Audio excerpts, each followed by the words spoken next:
BJ from Board Game Gumbo, Gumbo Live. I've got my guest, Rob Daviau. You've got a big game coming out Friday. This game reaches back for many, many years. My scout troop loves Betrayal at the House of Hill. The older guys do, not so much the younger ones.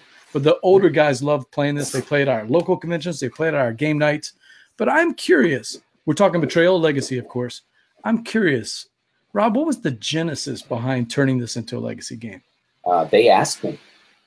That was simple. I did some very light development work and wrote a haunt for Widow's Walk. Sure. And I was at PAX East a couple years ago. I could do the math and see which one it was. Well, that's an old box cover. That was the preliminary box cover. Yeah.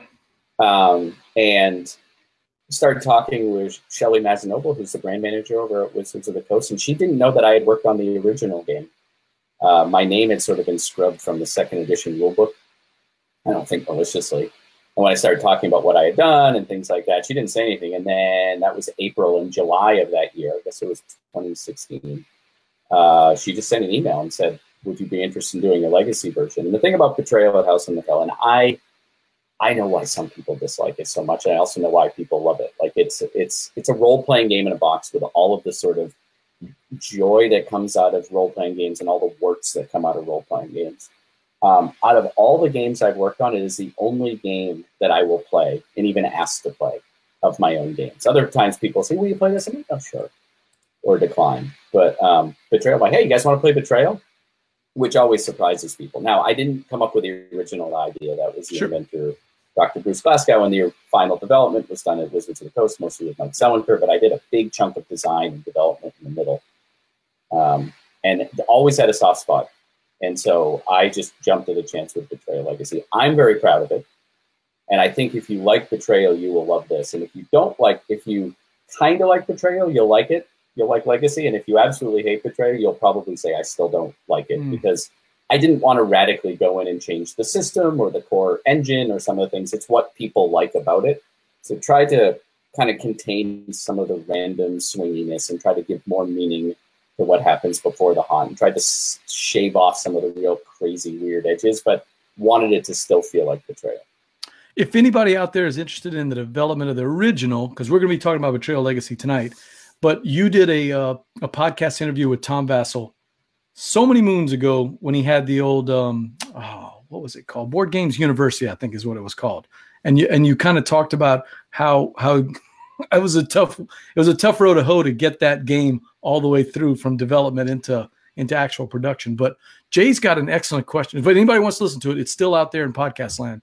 But Jay's got a cool question I hadn't thought of. Does developing legacy games like Betrayal Legacy, do they get easier or do they get harder the more and more you develop? Because you are now the king of legacy, right? That's what I do. They by and large get easier, because there's a lot of situations that come up where I say, in Ultimate Werewolf Legacy or in Risk Legacy or in Seafall or Pandemic Legacy, we did this. And it doesn't mean that whatever I'm working on, I have to do the same thing. But it means that there's a starting point to have a discussion. Okay. The downside to that is part of what was sort of a lot of fun in coming up with some of the early legacy stuff is I didn't know what I was doing. So everything felt new. And there was some stuff that was really out there that didn't feel safe. And it's a little tempting now when you're doing something saying, I've already figured all this out. Let's just put it together in a different way, which is not entirely bad. But I just don't like doing something where it suddenly becomes paint by numbers, right? Where it's just, you just take this game, you take this game, and you put it together and you do this. And then it's a legacy game. But, by and large, it's a lot easier. Especially the big hidden issue with legacy games is how to make them affordable. Because a lot of what happens in the game is stuff is hidden away, and it requires very specific pack out in the box and stuff that's hidden and stuff that's covered. And how do you tell people to do it? And if you want to put a sticker sheet and all these sorts of things, and you have to have a pretty good knowledge of how games go into production to be able to make them profitable. Like the dossiers that were in Pandemic Legacy was originally just cards in the legacy deck with stickers on it. And the factory came back and said, we can't do sticker cards. And even if we could not put them in the right order. We couldn't guarantee because they'd be made in a different factory. And then we'd be paying people to slot them in between cards. And so after we were all done, Matt and I like, okay, we came up with the dossier system where you like peel stuff off and it's like an advent cal and stuff. And I mean, I kind of took point on that because I had 15 years at Hasbro where I would know something like that. So that's like the weird sort of thing about legacy games is a lot of money goes into putting it in the box so the consumer doesn't see the value. You're sort of paying for the time release at the other end, but that's not like a cool big miniature. You can't say, I got this for my money. What you're paying for is, okay, a lot of people put stuff in so it comes out over these 12 steps. And that's just not that exciting or hard to market. I woke up from a dream one night, and the dream was about a board game that was in a box that had no cover. I mean, in other words, no artwork or anything. It was all one color, had no name on it, had no designer, no publisher, no SKU, nothing. And that was the experience. You had to open the box. There's no instructions, and it starts from there. And of course, I woke up, so I don't know what the game's about. But I was excited. It's waiting to be made. Yeah, no, I've always thought of that, and I know that some games by Friedman Freeze did sort of that, like where you just open the box and it's like, oh, we're playing. Yeah, fear. Right. Fear is fear, right? Or it teaches you as you go, because I was still thinking about it. One of the things I'd love to do, and I'm not close to it, but before I retire, is crack that eternal puzzle of how do you get people to go from I want to play a game to playing and having a good time, at least the first turn where they have to figure it out, especially people who don't play games a lot. People play games a lot. You go, yeah, it's got this, it's got an auction, it's a blind bid, you don't lose your money, ties are friendly. You can just start shorthanding a bunch of stuff. You try to explain a game to the first, like someone doesn't play games, and they're like, where's the board? Where do I start? Can I be green? Well, you're not going to play any one piece. And they're like, what? And like, I don't know how to get people to just be like, it's okay, you're going to be confused. It's fine. I had Carla Kopp on the show the other day from Weird Giraffe Games, and she said, I have to totally explain everything. Like, I can't just say deck builder because they don't know what deck builder is when I'm doing these play tests, you know, at the mall. Hey, Luis Rosas has a question. What is the first step, Rob, for developing a legacy version? What is the first thing you do whenever Pandasaurus comes and says, Machikoro Legacy, we want to do it? It's sort of not necessarily that one. Well, not necessarily that one, but it is a game coming out next year. It's sort of the same thing, at least for me, that I do with a regular game, which is, well, what do I want the game to be like? How do I want it to feel?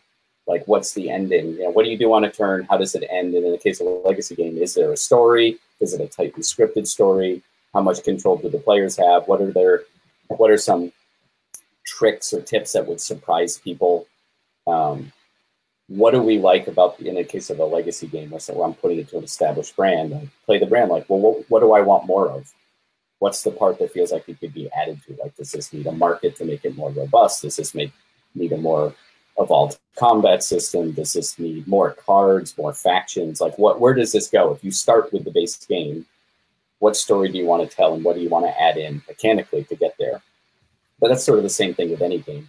If you get an idea and you go, well, what's this game about? Is it half hour? Is it an hour?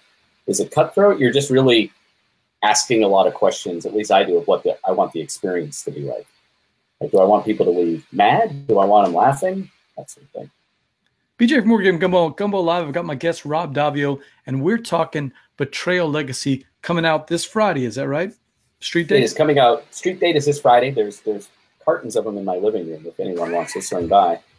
And it comes out this Friday. It is, I think it's a lot of fun. How many players? How much time for each one of them? Sure. How many sessions does it take? Yeah, the game takes place. There's a prologue, which kind of introduces you to a few new things about the legacy system. Right? You read from the legacy deck and you get a few new rules, and you're like, okay, I see how this works. And then there's 13 chapters, and each chapter is another generation in this house. 13, so you play, really? 13. Well, see, it's 14, but we said, let's do a prologue and then 13 because it's scarier rather than saying it's 14. But we honestly decided that like the last 4 weeks of development. So if someone's like, what's in chapter 4? I'm like, I don't remember. Is it the new chapter 4 or the old chapter 4? And now it's been 9 months since I thought about it.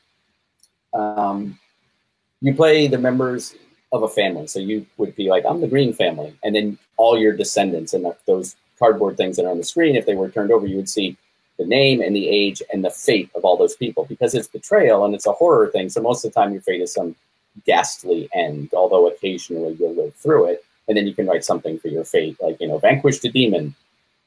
And so you get this little family history and recording that's on the back. Like and it's kind of it's not the origin story of the house from the original game. It's an origin story, is what I like to say, because there is a main plot line that slowly evolves. It follows the typical horror trope where in the first act you go, I don't know what's going on, but it seems bad. And there's some weird stuff that doesn't add up. And then the second act you go, okay, it's starting to add up and it's worse than I thought, but I don't really know what to do about it. And then in the third act you go, well, we got a Hail Mary plan to try to, deal with stuff. Let's see if it works, right? Like that's really how a horror movie sort of goes. So we put a horror book in there. And what I like is it starts in 1666 and goes to 2000 or 2004 or something. And we tried to map the chapter to feel like what people would have been afraid of in that year. So the haunts from 1891 should feel different than 1750, which should feel different from 1947. So that was a lot of fun at the beginning of that one when we sort of came upon it. We were like, well, what's the main horrific thing about that? Yeah, but that must have been an aha moment when you guys did that, realizing that it's going to be by year, it's going to be by era, it's going to be by time period. That must have been that was pretty early. I went in and I did a proposal, like we agreed to do it, and then Wizards flew me out. We sort of had like a 2-day brainstorm to see if it would work. And I did a pitch. I'm like, here, could do this. And the idea of like the different generations and new room tiles coming in as you play all came in. And then we started down one story, and the story was actually very close to what I had done in Seafall. And I was like, I don't want to do that. Either people know it, or it's like, I just want to try something new. And we stumbled across a different story kind of right away, and very little changed after that first meeting. And then I think I was all fired up and flew home and did this thing where I laid out the years and what the story was going to be about. And it was so much fun. And I think it was like 20 minutes. And I'm like, oh, well, that was the fun part. Now it's done. Now it's hard. Now I got to make everything that's up there work. You've circled back to Hasbro. Or did you go to the old desk and kind of sit at it and go, wow, this feels... No, my old desk is now owned by Cardamundi. I worked at the games division in Hasbro in Massachusetts, which Hasbro got out of the manufacturing business. So I sold that factory and the office with it.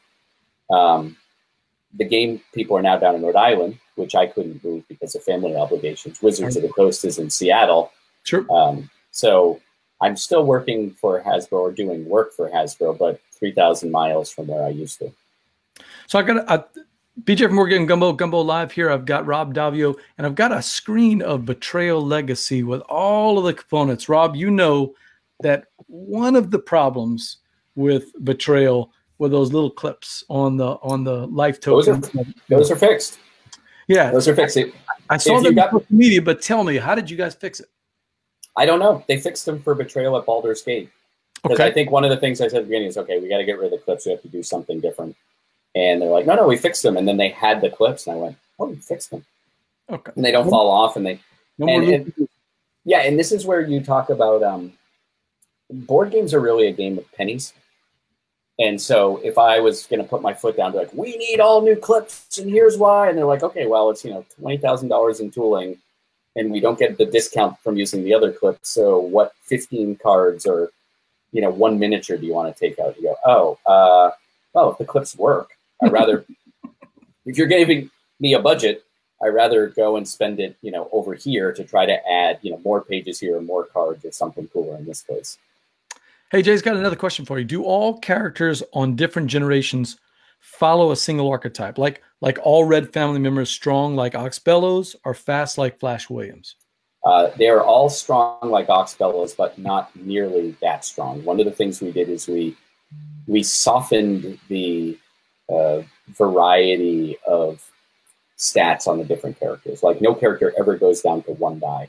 It's 2. Okay. So you can always roll 2 dice, and it means you can always get a 4, which is an average roll, even though your odds are only 1 in 9. And yes, you can get up to an 8, but a lot of people are living in those 3, 4, 5 range. And this is one of the things we tried to do to not be, oh, you're the strong person. You're going to win in every haunt that has combat. We did also look at having characters traits change. Someone does something in a haunt, and then their top trait is no longer a 7, it's a 2. So if they get too strong, they break or they start to get cursed. And we were thinking that's what you do in a legacy game. Like, this affects the characters or the families. The family's touched by madness and their sanity is permanently lower. But one of the things that Wizards wanted to do, and I really agree with, is when you're done with Betrayal Legacy, you've only seen about a third of the haunts or less. There's 51 haunts, and you will see 14 when you play. So we wanted this game that you really wear in, and then you just play, and it's infinitely replayable. And we didn't want to have like, well, you're playing the Yellow family, and you're going to lose, because when we played the Legacy campaign, they get messed up real bad. And so we were discovering that certainly within the campaign, and certainly after the campaign, families just became not fun to play. So we there are things that, like, family heirlooms make a difference, and there's some other stuff that's in there, but we really wanted at the end for a family to have a history.